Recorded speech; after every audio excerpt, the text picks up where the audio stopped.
DavidIcke.com. Just Google his name. Dave, before we get back into these educated idiots, or like insects, highly specialized individuals who are only in their little discipline and fit nicely into the New World Order Illuminati power pyramid, into their place for the Master Queen Bee up at the top. You've got a lot of websites, a lot of books, a lot of videos. Tell folks where they should go to find out more about those books and videos and materials. Well, DavidIcke.com is the center of it, really, Alex. So if people go there, they'll be able to get all of them.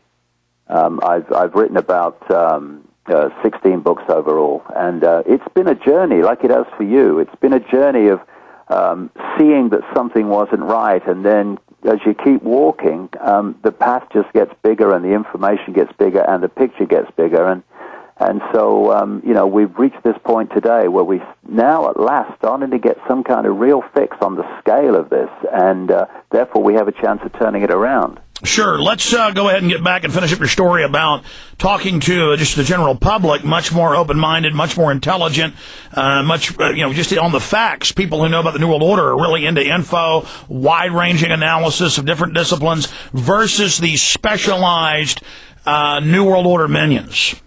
Yeah, well, what we've got to do, Alex, is we've got to reevaluate our understanding of intelligence.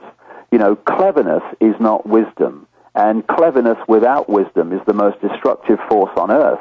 And what happens with left-brain-dominated cleverness in terms of technology and stuff like that? David, let me stop you. I think the cord to your phone may be loose because we're losing your audio. Can you check that? Yeah.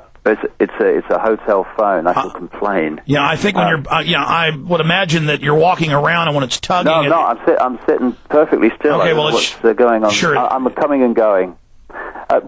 Start over. Go back to you were saying when you have these individuals, you were saying cleverness is not wisdom. Yeah, cleverness without wisdom is the most destructive force on earth, because without the balance of wisdom, cleverness can just go wild and create infinite death and destruction. I mean, it's very, very clever to know how to create an atomic bomb, but it's not wise to do so, especially not to use it. And so we've got these left-brain prisoners running the system who are clever. Well, some of them are bloody stupid, but clever, but they don't have the balance of wisdom. And intelligence is not just being able to remember, what size shoes the Normans took in the Battle of Hastings in 1066.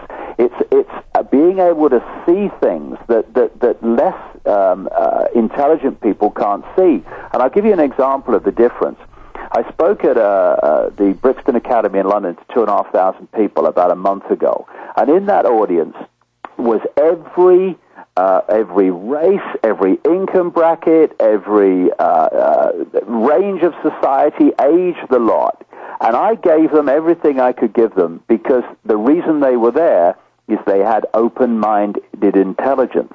But when I spoke to these, quote, brilliant students at Oxford University, I'm sitting in the hotel room in the afternoon thinking, how do I put this in baby steps so these people have any chance of getting it? It's because we have misunderstood what intelligence is. And intelligence is not just academia as we perceive it. It's the wisdom to see things, to see the connections of things. It locks into intuition. I agree. Let me ask you a question. Rather than thinking. Let me bring forward an example of what I think of as wisdom. Exactly. They can come up with a GMO food that makes some huge profits and corners the market on food.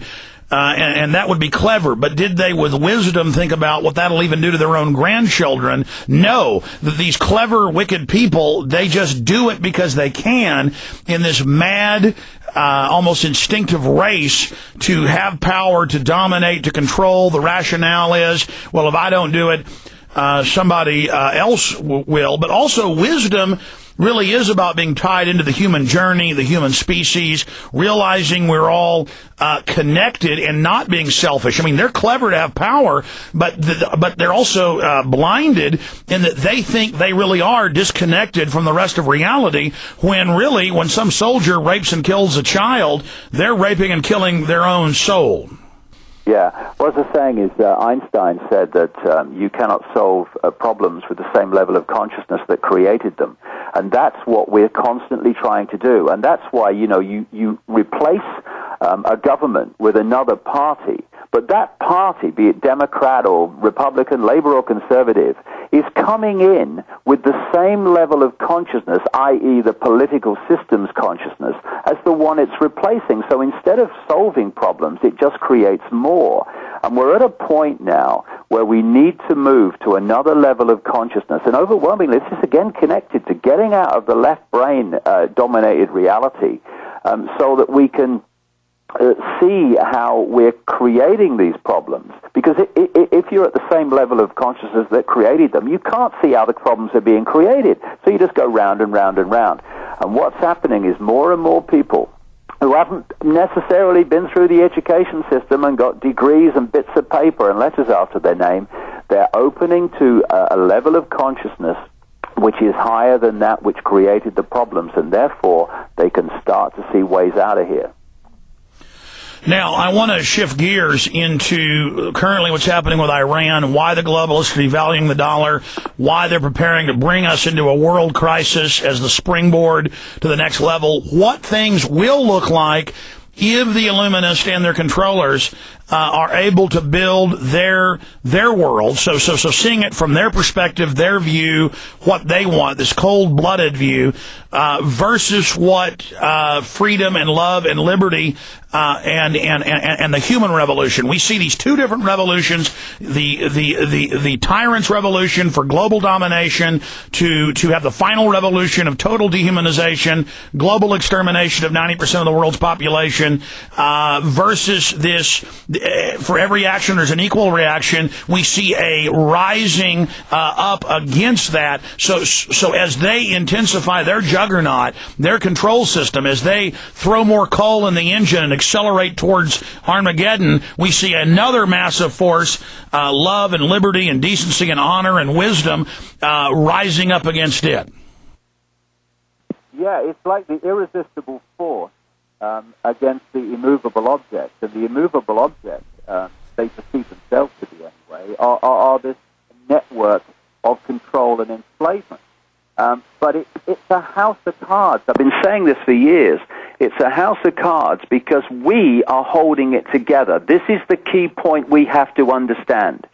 I've been saying in this election campaign, just bringing it down to a basic level, that we've had people in this country fined hundreds of pounds for putting their wheelie trash bin out on the wrong day, according to the council's day that says they should put it out. And they spy on your trash. We have to start saying, no, I'm not going to go along with this. Go ahead. We had a guy in the last week here who was fined £100 by a council for putting a card in his own car saying it was for sale. He was charged with trading in the street because he parked it somewhere to go to a shop.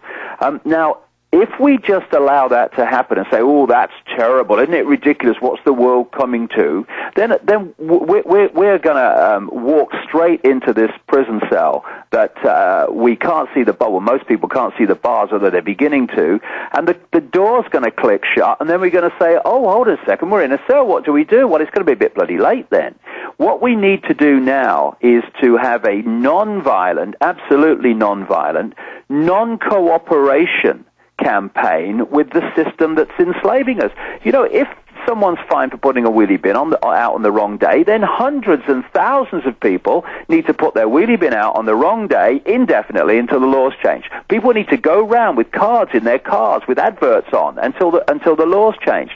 This is the only way we're going to do it, because politicians aren't going to change it. Politicians are told how to vote because they want to progress in their they've party. got the big think tanks that and the party heads manage them. I wanted to bring this up. 2 years ago, I was in England, 2.5 years ago, right after the London bombing, for Terror Storm, my film, And the police, when I was being quiet, I'd be standing there videotaping somewhere in London or outside London, and cops would walk over and say, I'm putting you in a database. You're not allowed to videotape in this country. I'd be talking to crowds of people. They'd walk over and say, you're not allowed to talk to people.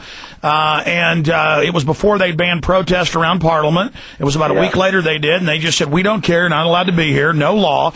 And now they're even coming up to mainline reporters. And how did they get these police, these bobbies, to with pleasure come over?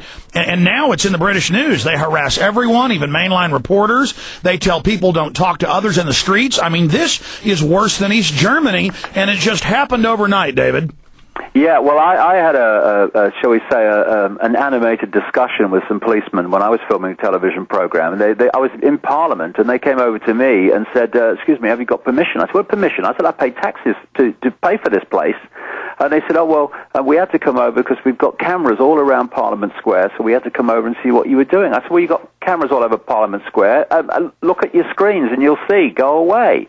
And this has happened very quickly, and there's something going on.